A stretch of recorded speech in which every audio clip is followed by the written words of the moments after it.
Capes on the Couch podcast is for entertainment purposes only. Dr. Issues is a psychiatrist, but he is not your psychiatrist and does not have knowledge of your individual situation. For any personal mental health concerns, please consult your own healthcare providers. For medical emergencies, please call 911 or the designated number in your area immediately. Remember that you are not alone and help is out there. Hello and welcome back to Capes on the Couch, where comics need counseling. I'm Anthony Sitko, joined once again by my good friend, the esteemed Dr. Issues. Hello, everyone, and it feels so good to be back. It really does. The summer vacation, I hope, was good to all of you. It certainly meant a lot of things for me personally. We are in a new studio in my house that I own now. It still feels very weird to say that I am a homeowner. I still can't kind of wrap my head around it. And just so everyone knows, we made sure that Anthony had just enough Moon Knight to continue to cover every space possible in the studio. Yeah, we don't have all of the furniture in here yet. This is the office in my new house, and we're still in the process of unloading boxes and unpacking things. So we're going to get a little more furniture in here that will hopefully help deaden some of the sound, because there's hardwood floors throughout the house. They're beautiful, but it's very bouncy from an acoustic standpoint. So we'll get some furniture in here, maybe a little area rug, and that should hopefully take out some of the echo. And I think I still have one more piece of Moon Knight artwork that I still have to hang, but I did do, a good job in getting most of it hung already.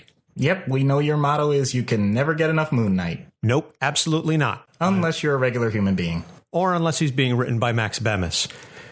So I guess this is season 2 of Capes on the Couch. I kind of never really envisioned that we were going to do seasons on this show, but we did 20 issues and then we took the break. So I guess it basically worked out to almost a television season worth of episodes, and the summer hiatus came at an opportune point. Yeah, I mean, think of it, comic book catalog, now we can just hard bind that thing and milk some more money out of it. There we go. That was the first trade. Now we're on to volume 2. Or do we want to be like Marvel and just reboot with a brand new number 1 in an effort to gain more listeners, sales? I don't know how that works. Well, I remember the first thing I said was they hadn't rebooted me yet. There you go. That is true.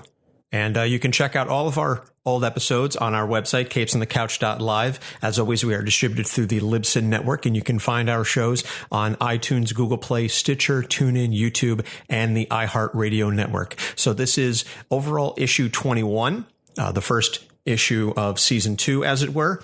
And we've got some minor tweaks and changes that we made that we discussed during the hiatus. And we certainly hope that you will enjoy some of the things that we are looking to do for the show moving forward. The first thing that we want to announce is for our October 3rd episode, we're going to have our first ever listener poll where you, the listeners, decide which character we will analyze. And since it lines up perfectly with the Walking Dead season 9 premiere, which starts the following Sunday, we are going to ask you, the listeners, which Walking Dead character should we do? Will it be Rick Grimes, Negan, or the Governor? So we will have that link on our website, capesonthecouch.live, as well as posted on our Facebook and Twitter pages, and you can decide which character will we cover.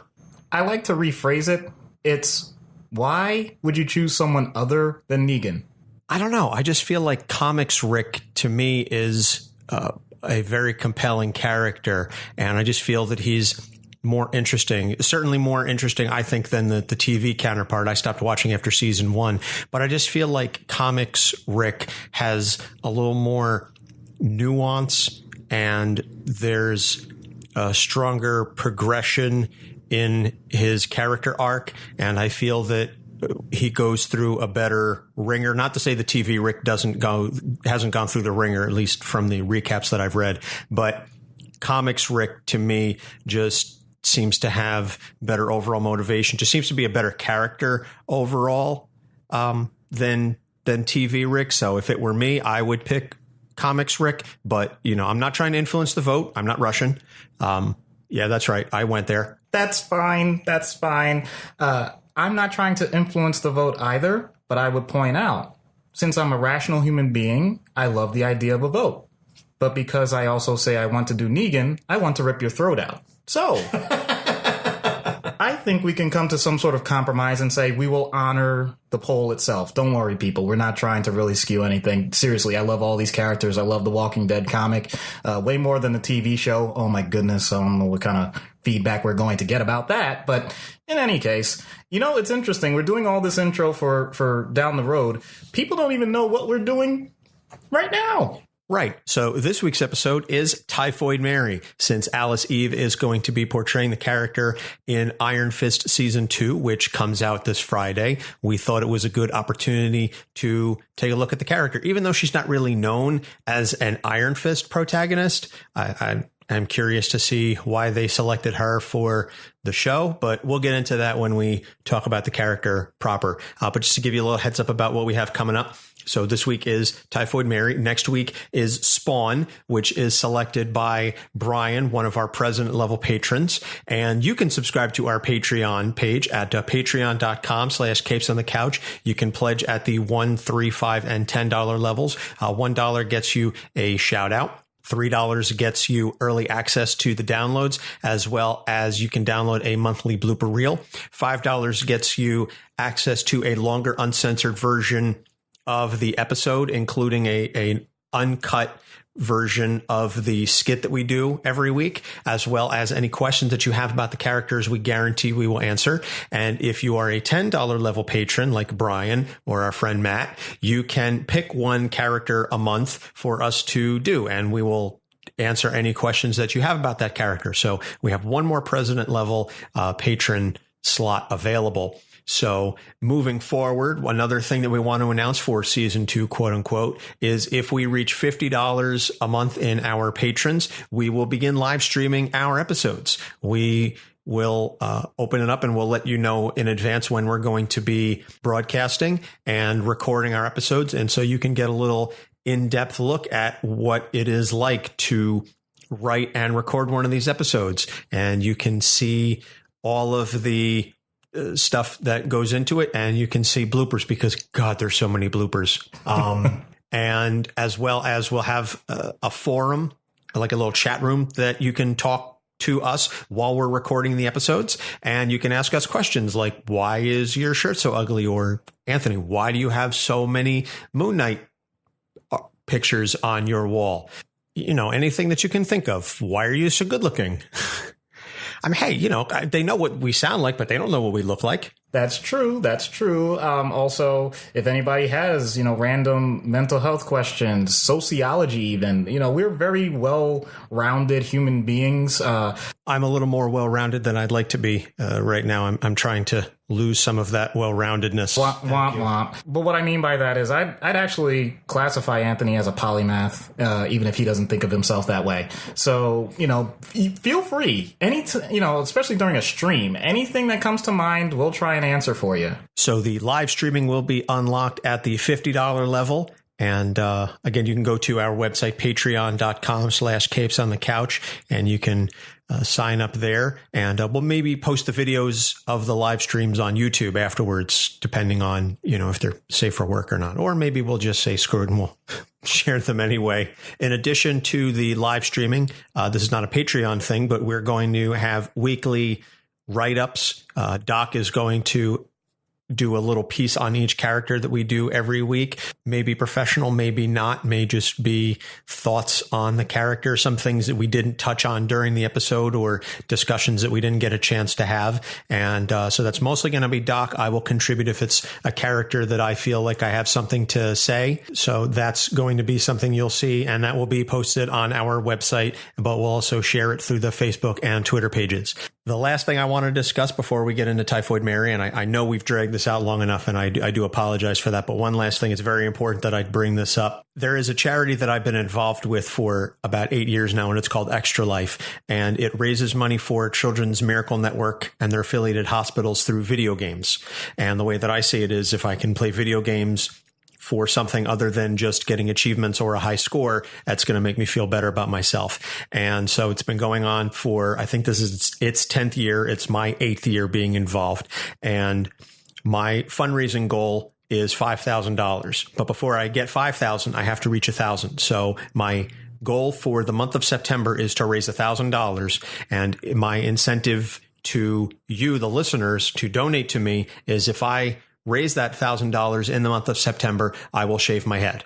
And if I do it soon enough, I will live stream the shaving somewhere on either Facebook or Instagram or YouTube. I haven't quite figured that out yet. So my challenge to you is I will post the links to my fundraising page on the website and on the Facebook and Twitter. But if you go to Extra Life, the Extra Life website, extra-life.org, and you do a search for my name, Anthony Sitko, Sytko, you can find the page there. And all of your donation proceeds go directly to benefit Children's Specialized Hospital. That's the Children's Miracle Network affiliate in New Jersey. And I've been volunteering for Children's Specialized since I was in high school. And it is a truly humbling experience to go there and to see the work that is done with the kids by the doctors and nurses and the volunteers that are there to help these kids, whether it's something they had since they were born with, or they suffered an accident later on that caused some sort of issue. They do amazing work, and it is truly awe-inspiring. Their main hospital is in New Brunswick, but there are 13 locations across North and Central New Jersey. So it's very meaningful for me to give back to them every year. And this is how I do that. So I'm asking you, the listeners, to please make a donation to the page. And if it results in me shaving my head, that's the least I can do to get some incentive to get the funds needed to help these kids. I have two brief thoughts. First, let's recognize that this man is spending time talking about comic books on a podcast and then works for a charity that involves playing video games. This is what you call hacking life. This is true life hacking. I commend you, sir. Thank you. I appreciate it. Second thing, you people don't realize how big a step this is regarding shaving his head. He has obsessed about having hair for the longest time, ever since I can remember. Be it the right color, be it the amount, he has always been vain about it. So for him to take this step after the fact that right now he has like the most awesome hair for him that I could imagine. I'm not saying that as a joke. I mean that. This is humongous. So if people are willing to do things for children just so that you can shave your head, I'm all for it. Thank you, Doc. Sincerely, I appreciate that, both the kind words about my hair and also just the support for the charity. Yes, my hair is kind of a vain spot for me, but as I've gotten older, I've come to lessen that and just, appreciate what it is that I have and not fuss about it so much. My wife helps. She likes it the way that it is. So I don't stress about it too much, but I'm willing to forego that if it's all for the kids, and for the kids is one of the big Extra Life hashtags, hashtag for the kids, hashtag FTK. So that is what it's all about. So we beat around the bush long enough. Let's get into the episode proper. Our listeners didn't download this episode so they could hear me talk about my hair. Mary Walker. Typhoid Mary, to me, a very interesting and compelling character. She was created by Ann Nocenti and John Romita Jr. in Daredevil number 254 in May of 1988. And she has largely throughout her history been associated with Daredevil and a little bit of Deadpool, which is why I'm kind of surprised that they're introducing her in Iron Fist. Oh, I know why. It's because you need an interesting character in Iron Fist. You have an interesting character in Iron Fist, and her name is Colleen Wing. That's fine. I'm saying this as a very jaded person. I did not like the first season of Iron Fist. Nobody did. Okay, then. We've established this. All right, as long as everyone understands why they'd go ahead and just think outside the box. Listen, Danny Rand's one appearance in Luke Cage Season 2 was way more compelling of a character than his entire first season in Iron Fist and the entire run of the Defenders. Well, he is the mighty Iron Fist. The immortal Iron Fist, protector of Kunlun and sworn enemy of the Hand. Which is why I made sure I got it wrong. Because I could picture... I'm serious. That's how annoying it was to hear it over and over again. It's like, did we get it the first 20 times? I think we did. And now he's going to use that immortal Iron Fist to punch through Mary Walker, played by Alice Eve, who, on a side note, I don't know, maybe it's just me. There's something about her hair and the way that they're making her look. She looks like too much like Rachel Taylor, who plays Trish Walker. And again, I know it may sound crazy, whatever, but and maybe it's just me, but she looks like she could be Trish Walker's sister.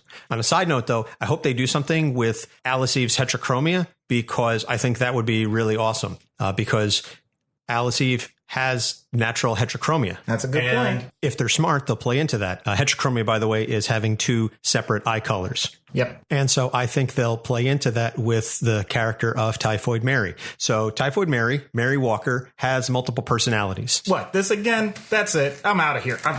I know. We've done how many characters with multiple personalities, but I mean, it's a trope. It's a common comic book trope. Yes. And so, lazy or not, that's how the character was created. That's how the character's written. That's what we're going to roll with. So Mary Walker, as we said, has multiple personalities. Mary is weak, sickly. She suffers from epilepsy. She's very mousy, meek.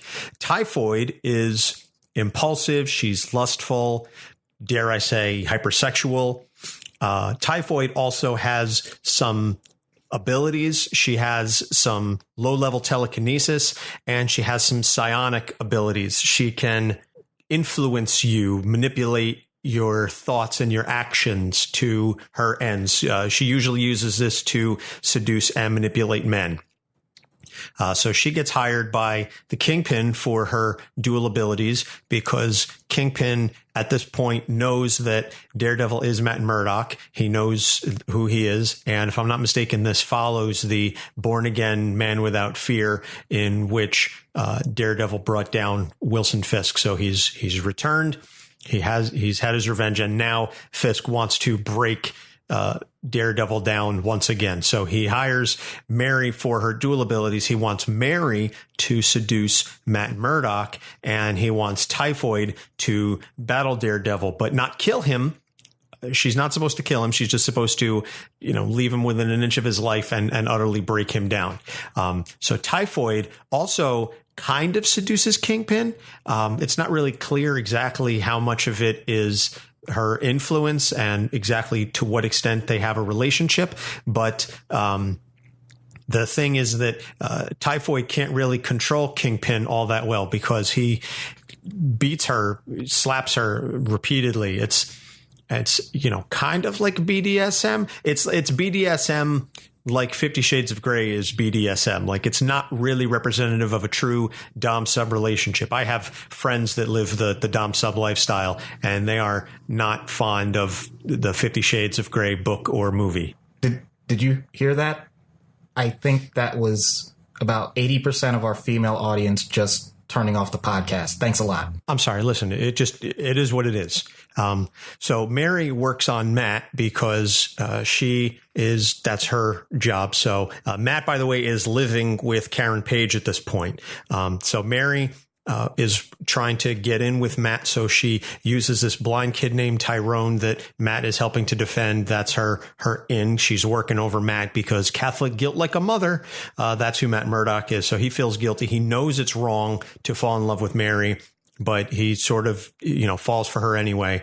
And then in the meantime, Typhoid ends up going kind of the Nightfall route on Daredevil, which is to say she hires a whole bunch of goons to attack Daredevil one by one until he's exhausted and beaten down. And then she's going to deliver the killing blow, which kind of pisses off Kingpin because everybody thinks that Daredevil is actually dead. He's not. He's just sort of laying underneath a bridge. And then Mary finds him because somehow she manages to take over, and she saves him and brings him to the hospital. And then so he comes back. So then later on, we discover that there is a third personality to Mary Walker, and this one is known as Bloody Mary. And she is sort of a sadistic man-hater who kills any man who is accused of domestic violence or domestic abuse. Yeah. Also, want to point out, it should be very clear from the names because they were deliberate, but Typhoid Mary refers to a woman that spread a disease that is really bad. I'm not going to waste your time in terms of talking about the details of that. Also, Bloody Mary is based on the myth that... Delicious drink? I wish. Seriously, that would be way better, in all honesty. But no, it's based on the myth that if you turn off the lights and say Bloody Mary, what is it, 3 times in a mirror? 3 times in a mirror. Yeah, then she'll appear. And that only works with Biggie Smalls. Oh, my goodness. Yeah. Okay, so if anybody... Listen, it's been a while. I haven't made a South Park reference in eons, okay? If anybody thought we were going to change the quips and the puns and all of that, you're sadly mistaken. Nope. If it ain't broke, don't fix it. I don't know whether or not we're actually broken, but I have no intention of changing. Anyway, so then Mary has apparently taken over as the dominant personality. Mary becomes friends with Mary Jane Watson. I don't remember if it's Mary that meets up with Spider-Man or Peter Parker. I think it may be Peter Parker, and she's very frightened, etc. And so Peter says to her, I know who can help you, my wife. You guys can chat, you can have a girls' night, etc. So Mary contacts Mary Jane. Mary Jane says, oh, I'll host, etc. And then Typhoid shows up and scares the crap out of Mary Jane. And then Typhoid and Bloody Mary are fighting Spider-Man. But eventually, Mary regains control, and then she goes and gets treatment. Yay! Except it doesn't quite work out. So while she's in the institution, each personality hires a mercenary. Mary hires Deadpool to kill her. Typhoid hires Deadpool to break her out. And Bloody Mary hires the Vamp / Animus to break her out for a killing spree, because that's who you want to rely on. A villain who hasn't shown up since a random Captain America issue since, I think, the 70s. It's weird. It's a one-person version, like, weird way of sex, marry, kill. I don't want to say the real way you say that. Yeah, and the thing that I find interesting is Mary hires Deadpool to kill her because she can't commit suicide. I think it's akin to Bruce Banner not really being able to commit suicide because, you know, like in the Avengers, I put a bullet in my mouth and the other guy spit it out. If Mary tries to commit suicide, Typhoid will show up, will take control and stop her, because Typhoid obviously doesn't want to kill herself. She's having way too much fun just living life and screwing whoever she wants to and doing whatever it is that she wants with no repercussions, or at the very least, no concern for the repercussions. Yeah. So Typhoid joins up with Deadpool because that's the kind of person that he can relate to. And if you want to know more about Deadpool, listen to that episode. Mind you, keep the kiddos away from that. My goodness. Yeah, that one was definitely not safe for work. So Typhoid joins Deadpool, and they have a semi-romantic relationship until he tries to reform her because she's too crazy for him. Think about that. Too crazy for Deadpool. Stick that in your pipe and smoke it. So he tries to get her on the straight and narrow, and she's not having any of it. So she makes him think that she's Siren. She sleeps with him and then throws him out the window. Hey, you know, sometimes you just gotta do the flight of shame. I mean, I don't know exactly how that goes. I don't either. I don't think it works quite that way. So anyway, so she gets captured, and then she gets sent to the Raft, where she breaks out in Electro's breakout. And so then she escapes along with the rest of the villains that are in the Raft. Which also includes Sentry being broken out. And you can find out about Sentry in that previous episode. I'm getting better at this stuff. You're just throwing in all the plugs this week to all the old episodes. I appreciate it, man. It makes my life a lot easier. So anyway, so she breaks out of the Raft, and she's working for Kingpin again. Then she joins the Shadow Initiative program. This is post-Civil War. She joins the Shadow Initiative program as Mutant Zero, and she's wearing a mask so no one knows who she is initially. And she's working for Henry Peter Gyrich, who I've mentioned previously I love as a character. And then she's outed by Taskmaster, who's also on the team. And I also love Taskmaster. And he's like, wait a minute, I know that body language. Let's have a fight. And so he starts fighting, goes, I know that style. He breaks the mask, rips it off, and reveals it's Mutant Zero. I mean, reveals it's Typhoid Mary. For the people that don't know why that would work, Taskmaster's ability is that he can recall instantly anyone's fighting style and reproduce it. So he has his own situation there with how it replaces other memories for him. But yeah, you know, potential future episode, whatever. I would love to do Taskmaster because, as I said, he's a guy that I like. And I also think that his skill set is very fascinating. And just, I love the way that they do it in the comics. They do it way better than they did it in Heroes. Yeah. Oh, and something else with Mutant Zero, the reason why they would refer to it as that, if you have Patient Zero with an epidemic or pandemic, it means that that's the person that led to everything else happening, which is fitting if you have something like Typhoid Mary, who is the woman responsible for an illness. Hey, that's some pretty good writing. Whoever does that, that's pretty good. Yeah, it was pretty solid. I mean, I had to go back and reread it. I wasn't reading the Civil War story as it was happening that thoroughly, so I had to go back and reread some of these books. The research on this character has been a lot of fun. So then after Civil War comes Shadowland, which is a story that I happen to know well because it involves a lot of the street level heroes, mainly Moon Knight. And on a side note, it wasn't the main Shadowland story that bothered me. It was the Shadowland Moon Knight tie-in. They go through this whole thing where Moon Knight has to discover this mythical crescent because it's the only thing that can defeat the Hand. And then he wastes it on killing his brother. And then it's never mentioned in the main storyline, the main storyline of Shadowland after that. So the entire Moon Knight tie-in is just one giant shaggy dog story. But I digress. So in Shadowland, Typhoid Mary joins the Hand, and she's fighting alongside Daredevil, who's really under the control of the Beast of the Hand. And then once it's all over and Matt has been defeated, she reports to Kingpin, who uses a couple of code words to reveal that he's actually been controlling her all along as a double agent, and she didn't know it. Then she joins Lady Deathstrike, puts together a sisterhood of mutants, not a brotherhood of mutants, but a sisterhood of mutants.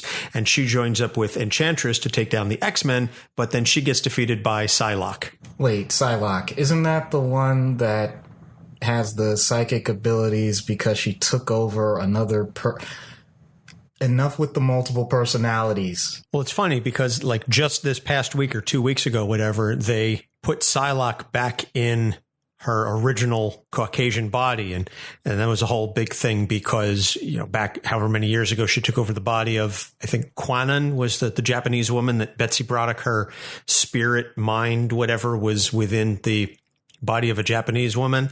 And now they gave it back to Betsy Braddock. So now she looks Caucasian again, and Kwannon has her own body, but that also creates a whole bunch of issues because now they're basically just saying, oh yeah, and Kwannon is there, but they've disregarded her. I understand that they were trying to do something, or they were trying to correct what was a racially problematic stance. I just don't know how well they've thought it through. And maybe there's going to be more stuff coming later on down the story that we don't know about yet. But I mean, like that just happened like within the last like 2 weeks.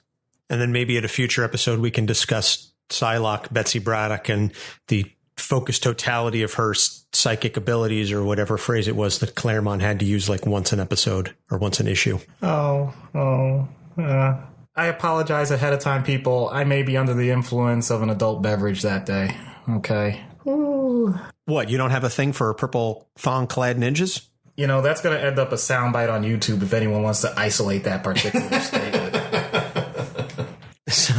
So that was the background for Typhoid Mary. Let's get into the issues. Now, we've discussed multiple personalities on the show ad nauseum. We're not going to revisit that.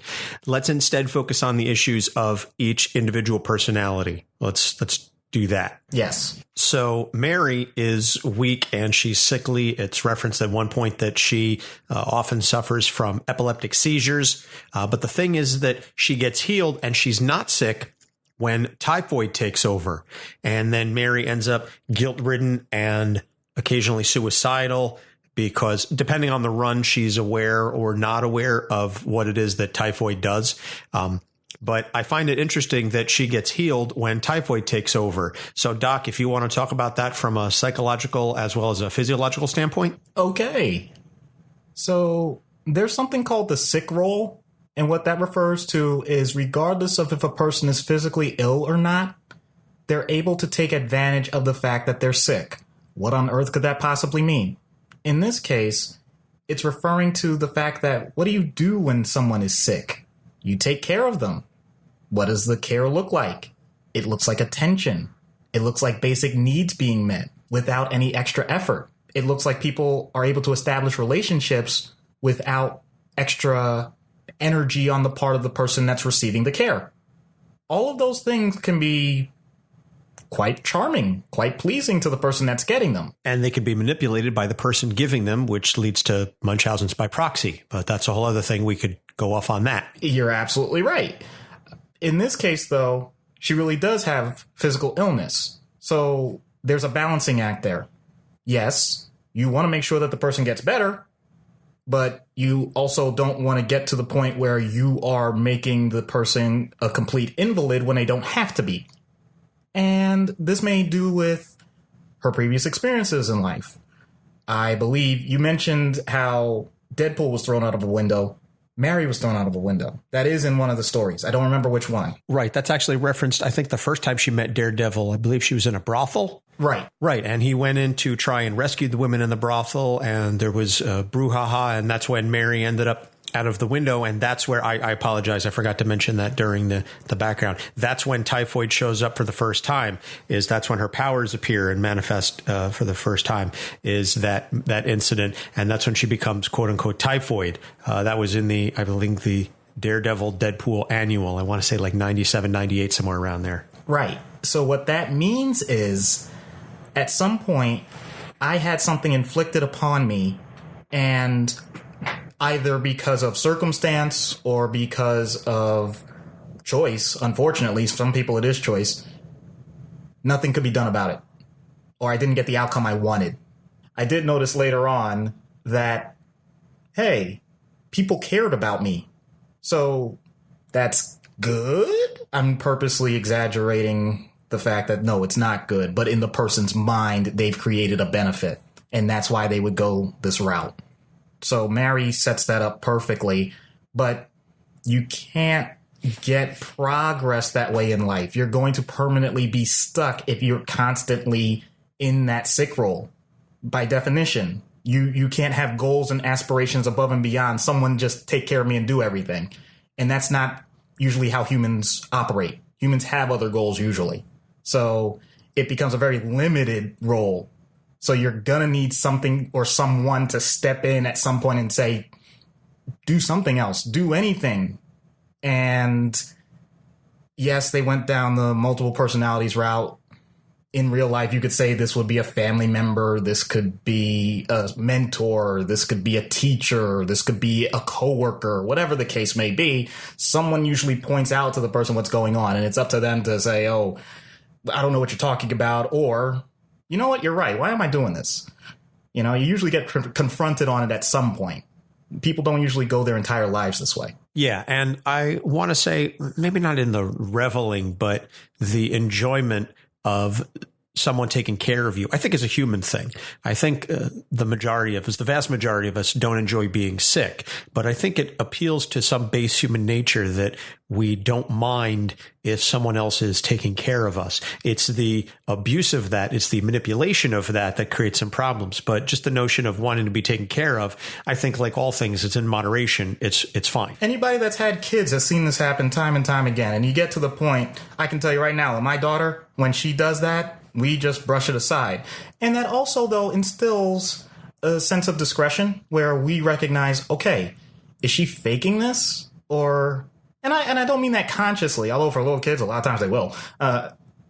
It's not just whether or not they're faking it, but, okay, what's the severity level? What's the gauge here? Are we at a 4, at a 5? You know, if we're at a 9 or 10, you usually know it because they're like barely moving. But other than that, it's a judgment call. And unfortunately, we can't do anything psionic, so it's not like I know for sure whether or not it's true. And sometimes we, not just with kids, but as human beings, we may make a mistake one way or the other. We may say this person has cried wolf so many times, you know what, I'm not going to respond to it. And then something bad happens, like, oh my God, why did I do that? So now we're sucked right back in and we're back to square one. Exactly. And I think it's a very human thing to, again, end up in those types of situations, not that you're necessarily the one who's abusing it, but to end up in those types of situations that can potentially be abused. But it's a part of growth and maturity to understand that and to not take advantage of the situation, whether you're the person who's sick or whether you're the person who's providing the care. So that was Mary. Now on to Typhoid. Typhoid is hypersexual and impulsive, and she's very aggressive about that. She knows she has the abilities. She uses them to her advantage. She doesn't give a damn about the results. She doesn't care about who she uses. She's, I don't want to say pure id, but she's very close to, does it work for me? You know, what are my needs in this moment, and how can I manipulate those around me to accomplish my goals? Well, you don't even necessarily have to even go to mental health to think about how that's advantageous or manipulative. In terms of espionage, the term honeypot is used. In other words, you know fully well what attracts people to you, and you use it to get what you want. That's something that, once again, humans do all the time. That's nothing new. The difference, I think, with her is she craves it. There's a difference between saying, I happen to notice that when I flirt, I get what I want at a bar, as opposed to, my goodness, my whole sense of being right now is focused on who can I get into bed with.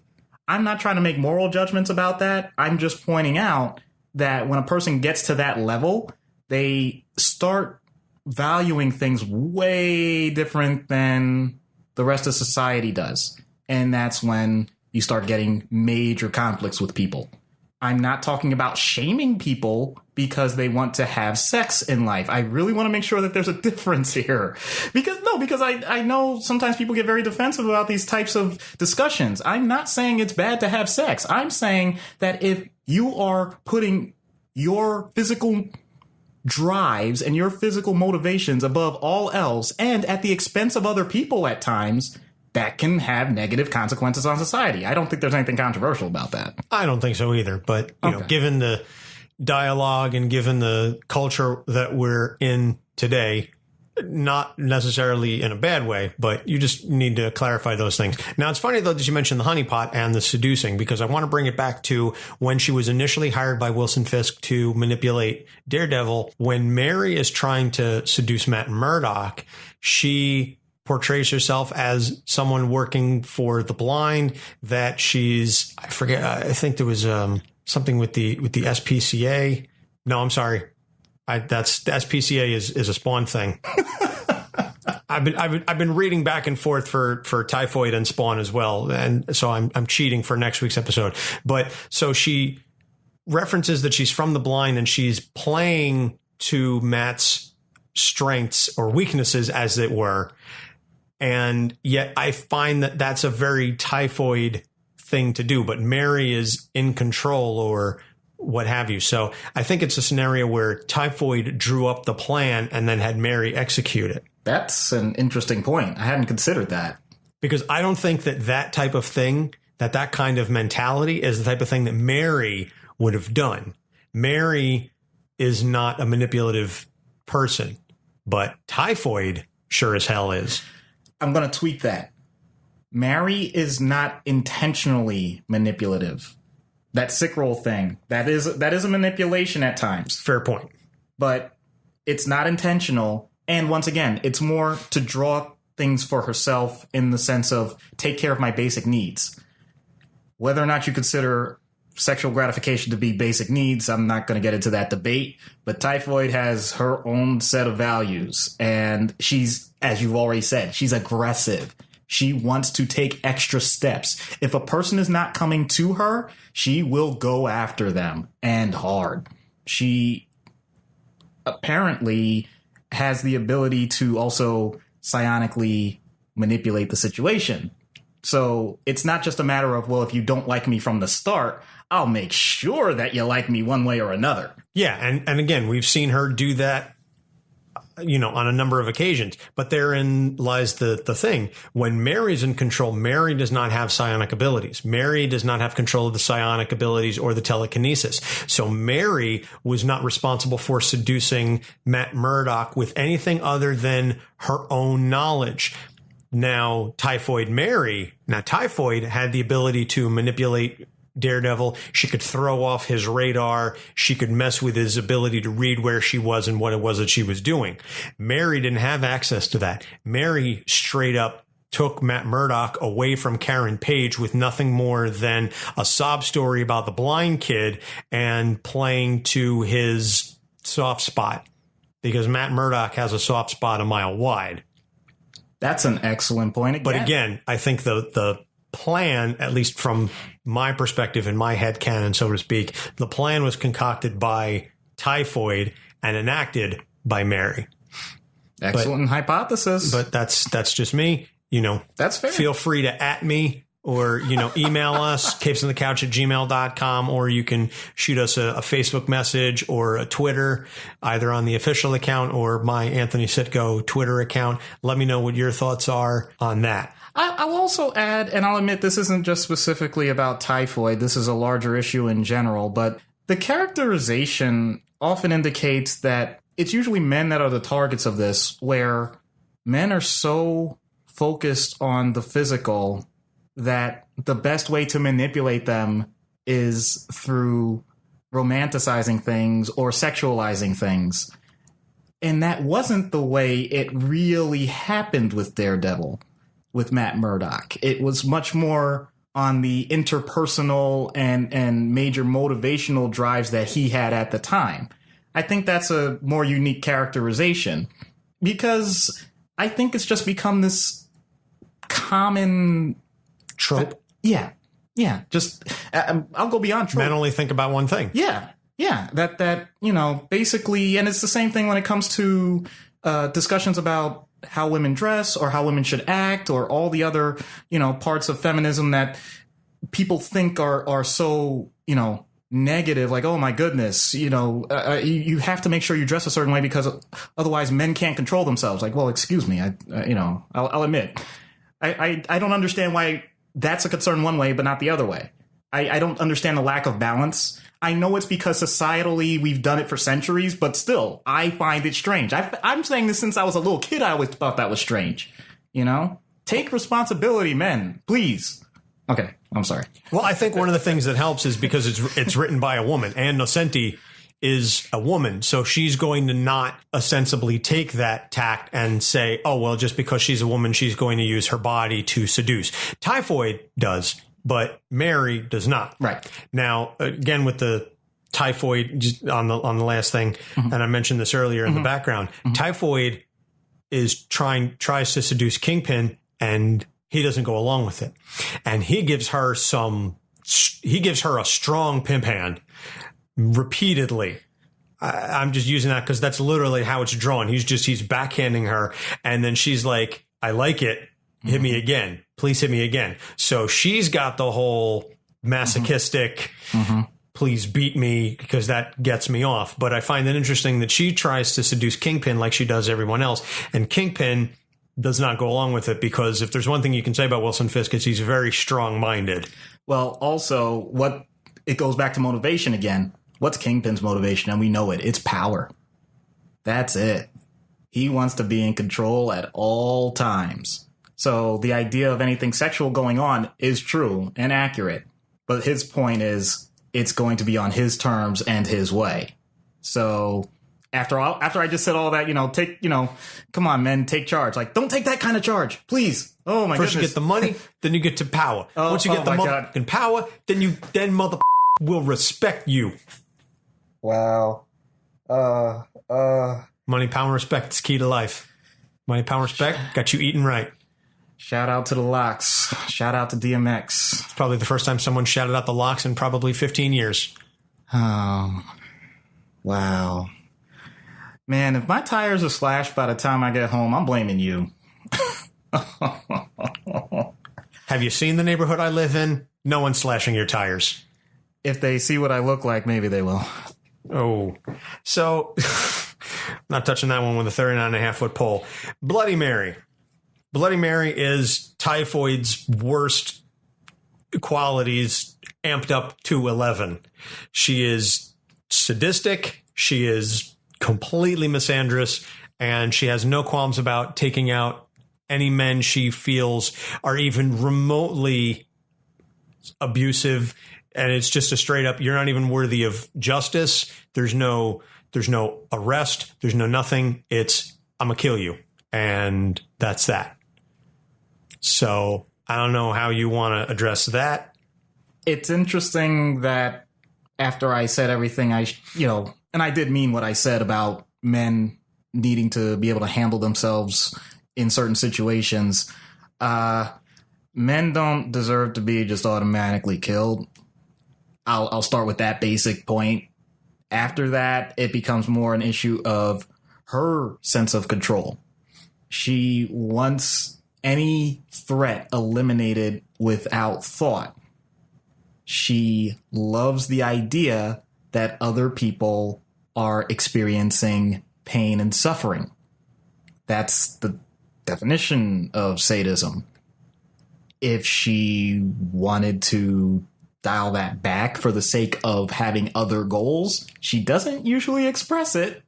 So often she's putting herself as public enemy number one, because no one, regardless of what your stances are about a situation, no one's going to just stand by and get hurt. And now all I can hear in my head is Chuck D, but continue. And in the back of my head when I made the comment, I'm like, is he gonna really think of public enemy number one? Yeah. One. Yeah.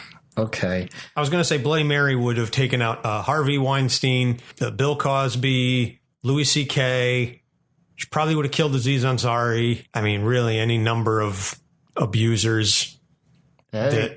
Kevin Spacey. Yeah. Well, I don't know. Would she have taken out Kevin Spacey? Because Kevin Spacey only seemed to hit on young men. Does her protection extend to men abusing other men, or would she only take out men who prey on women? What would she do about Asia Argento? Ooh, wow. I would say she would still take them out because it's an opportunity to take someone out.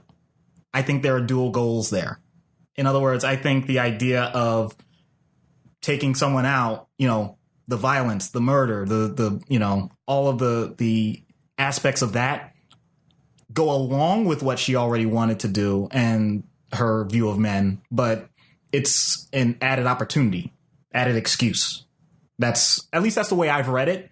I mean, if people have other opinions about it, they're certainly welcome to express them as well. And I do want to hear that feedback. As a matter of fact, I'm sorry, a little side thing. I do want more feedback about this. And I want it constructively. You don't have to just say that we suck. You can do that too. But I'm saying, if we can start getting more of a dialogue, we can really start to flesh this out in a way that creates much more of a great community to discuss these issues with characters as well as with mental illness as a whole. That's the ultimate goal of this. So with someone like her, I'm making the claim that her sadism overrides just the misandry, as opposed to saying that her hatred of men, as long as they're hurting other men, that would override the sadism.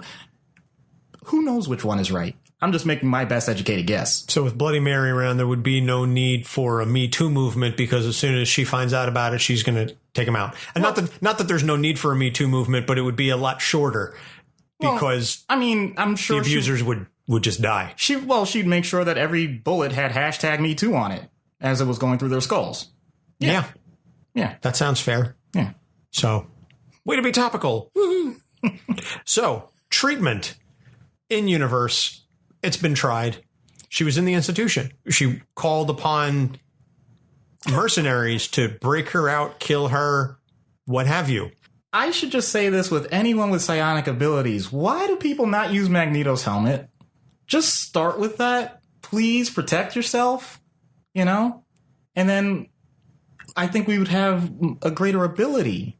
It's ridiculous that people go in totally blind to what someone like Typhoid is able to do. And of course, Bloody, wow, I don't know where to go with that. Well, the thing about Magneto's helmet is she could remove it with telekinesis. Oh, man, why you got to rain on my parade like that? I'm just telling you like it is, man. If she sees you got the helmet on, she's going to say, well, boop, that's coming off. Okay.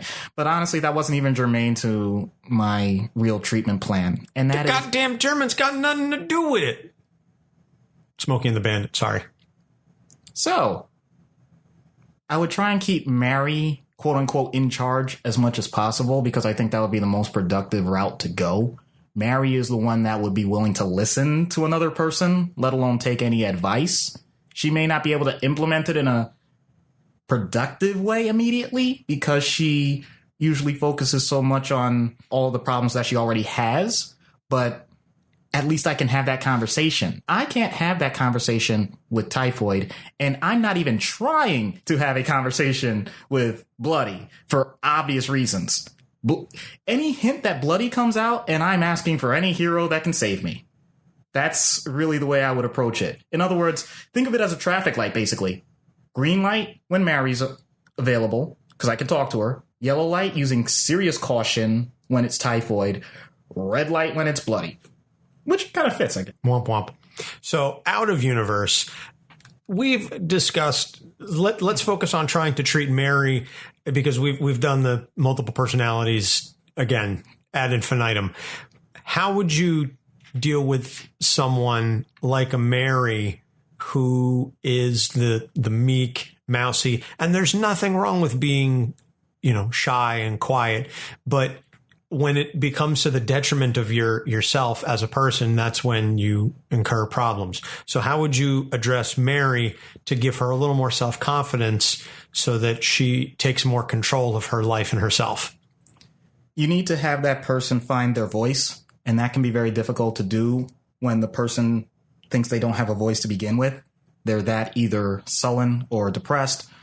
But when the person describes their previous experiences, try and look for the areas where they had positive events, because they exist. They may not think they exist. They may have pushed them to the side for a long, long time. But when you find one, you grab onto it and you have them put themselves back in that spot and say, okay, what did you sound like? How did the other person respond? Is that something that's repeatable? Because the other thing is they'll say, well, that happened before, but it can never happen again. And that's not true. That's a fallacy. So once you get them to recognize, okay, I can actually have positive interactions and it doesn't necessarily have to do with what's wrong with me, then you make progress.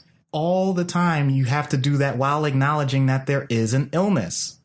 In other words, it's usually not total hypochondriasis where they're making up symptoms or they're making up a disease. There is something that is wrong, but that's a balancing act. It doesn't have to be the be-all, end-all. Even in the most debilitated state, you can have an interaction that doesn't involve your illness, talking to someone, even if that's the first step. Once you get to that point, then you can actually ask the regular questions that we do in conversation. What's your hobbies? What do you like? What do you enjoy? How's your family? All those other things. But you don't just introduce it from the start, because that'll shut them down. You start with their illness and you point out some of the areas where it seemed like, wow, you know what? You mentioned that you stay in bed all the time. You did describe, and I'm not exaggerating when I say this, you did describe, when you got up and went to the bathroom yesterday. I mean, how did you manage to get out of bed? And it sounds like a very strange thing to ask, but the truth is, if the person says like, oh, well, that took a lot of strength, that took a lot of effort, I'm like, I'm glad it took a lot of effort. That's impressive. So you're capable of that type of effort at least once. Can you do that again tomorrow? And just building from each step. That's usually how I approach those things. And as with many times, people I'm sure are tired of hearing this part, it takes time. I was just about to say, so many treatment options that you've described for the different, whether it's this or any of the number of characters that we've done, is building from the small steps. And a lot of times things that we may take for granted as quote unquote normative people, we may take some of these things for granted, that we can get up and go and move about freely, that we have agency whenever, wherever, and do things that we choose. Whether you're depressed or whether you're under a number of mental illnesses, you may not feel that you have that agency and you may not feel that you have that strength. So for you and I to talk about this, we may take it for granted, but understand truthfully that it is not an easy thing to deal with day in and day out, and that there are people who wish they had that freedom and that strength. And those are the kinds of things that you build upon. Yeah. The practical description I can give for this, really straightforward. It's a little gross, but it gets the job done in terms of how people can conceptualize this. Let's say you haven't brushed your teeth in a week and you want to get back into the habit of brushing your teeth after every meal. That's a huge gap. How on earth would you get a person to start? You would tell them just brush one tooth. That's it. And then you just build on however many you can do at that time and however many times you can do in a day. And then are you doing it with every meal? You just keep building step by step by step by step. And I'm not pretending that I brush my teeth after every meal. OK, I'm just saying, if you have large goals and you're starting from a very debilitated point, it's OK to go slow, one step at a time. Don't get discouraged even when you have a mistake or a backstep. It's okay. Just keep trying one step at a time. Yeah. I'm training for half marathon, and it's after not having run for a while. And I know that I can't just go back into my old routines and my old patterns. I have to build up my endurance again. I know it's, not exactly the same, but it's somewhat applicable. Mm-hmm. So now we've finished with the treatment options, and let's see if we remember how to do this. Let's see if we remember how we handle these things. What happens when Mary Walker ends up on Dr. Issues' couch? Hello, Mary. I'm Dr. Issues. Oh, hello, Doctor. I hope you can help me. I'll do my best. What seems to be the trouble? I don't know why I'm in here. Everyone treats me like I'm dangerous, but I haven't done anything to anyone. Can you please help me get out of here? I just want to go home. Well, I can certainly understand you wanting to go home, but I'll be honest with you. People don't end up seeing me unless there's a very clear problem. Then can you explain it to me? Because since I've arrived, I've done nothing but sit in my room, and yet the doctors and nurses act like I'm a threat to them. You do seem to be under a lot of stress. Have you had problems with anxiety or depression? Not recently. I mean, I've had issues in the past, but I find that if I just focus on my art, then I feel much better about myself. Excellent. It sounds like you have a pretty good coping mechanism there. But help me understand, what issues did you overcome? Well, I was suicidal for a time. I just felt lost, and there was no one around to understand me. I tried my art, but I kept finding these drawings and paintings that I didn't do. They were very violent and scary. I have no idea where they came from. I drew them, you simpering wuss. But I never consider myself to be a wuss. Oh, I wasn't talking to you, you bloviating gas bag. I was talking about the weakling Mary who was in control. God, I can't stand her. But now Typhoid is on top, and she's not going back. And now I see why you're here in the first place. Judging by your introduction, I don't think you even want treatment then. Hey, if it ain't broke, don't fix it. But I can't say the same for your face. Look, I'm just an innocent bystander. And wait a minute, you're the one who said Mary was weak. I'm just trying to help her build strength. Oh, don't bother. You'd be wasting your time. But I have some ideas to put that big brain of yours to good use. And if the rest of you works as well as that brain and mouth, then I'm in for a real good time. All right, I'll just lock the door and turn off the lights, and we can get down to... What is happening? What are you doing? Wait, what? I was in the darkness again for a while, but I fought my way back. Why are you so close to me now? I don't know what happened. I'm feeling very uncomfortable. Maybe I should go. Yeah, go back to where you came from and stay there. At least Mary has the decency to treat me like a real human being. It's cute that you think you have the power in this scenario. It's like watching a Yorkie try to fight a Doberman. And in case it wasn't clear here, I'm the Doberman. And if you think my bark is fierce, honey, you really don't want to see my bite. And understand that if we're talking about a pack of dogs, I'm the alpha male. Did you just threaten a woman? You think because you have a penis that gives you the right to take control? Oh, Bloody Mary's going to teach you about real control. It's not about being a man or... Wait. Did you just say Bloody Mary? Kiss your ass goodbye, patriarchal scum. If it makes you feel better, I wish my mom was here right now. Help! Are you okay, man? Are all your parts together? Do you need an ice pack? I think I need a shot of testosterone. Like, now. Because I just got emasculated, and I'm not going to say how. Oof. All right, watch Gunga Din and at least 3 John Wayne movies. And drink a beer, nothing light.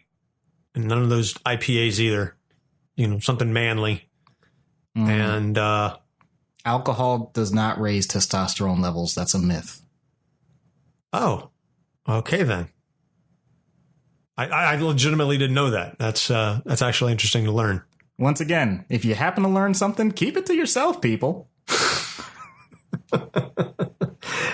I don't think that's how it works here. I don't think that's the message we want to give to our listeners. But of course not. Of course not. The point being, though, yeah, that was a little scary. And the first thought I had was of the best female figure I could think of, other than my wife and my daughter. There you go. So that's going to wrap it up for Typhoid Mary. We'll find out, I guess, after Iron Fist comes out. We'll see how they've portrayed Typhoid Mary, and we'll see how they interact and deal with the character, and what Alice Eve brings to the role, and how they bring her into deal with the immortal Iron Fist, sworn protector of Kunlun, and sworn enemy of the Hand. And if you don't watch it, then we really don't care either way. But hey, give it a try for Typhoid Mary's sake. Next week, we're going to do Spawn at the request of Brian, our one of our presidents on Patreon.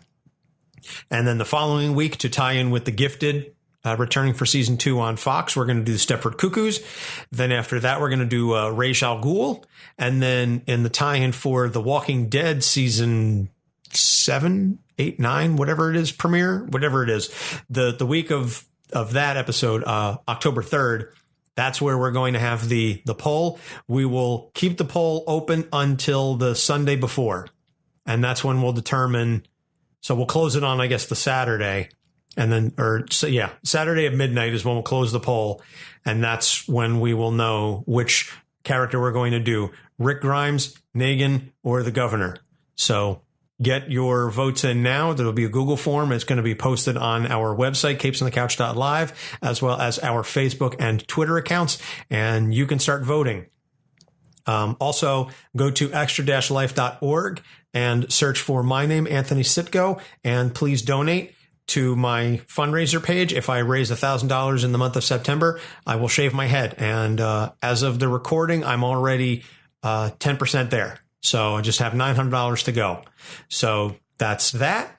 You can find this episode on our website, capesonthecouch.live, distributed through the Libsyn Network, Google Play, iTunes, Stitcher, TuneIn, YouTube, and the iHeartRadio network.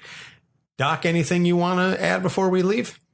The things that I learned from this episode: try to be a better man, learn how to treat a woman, and help Anthony for the kids.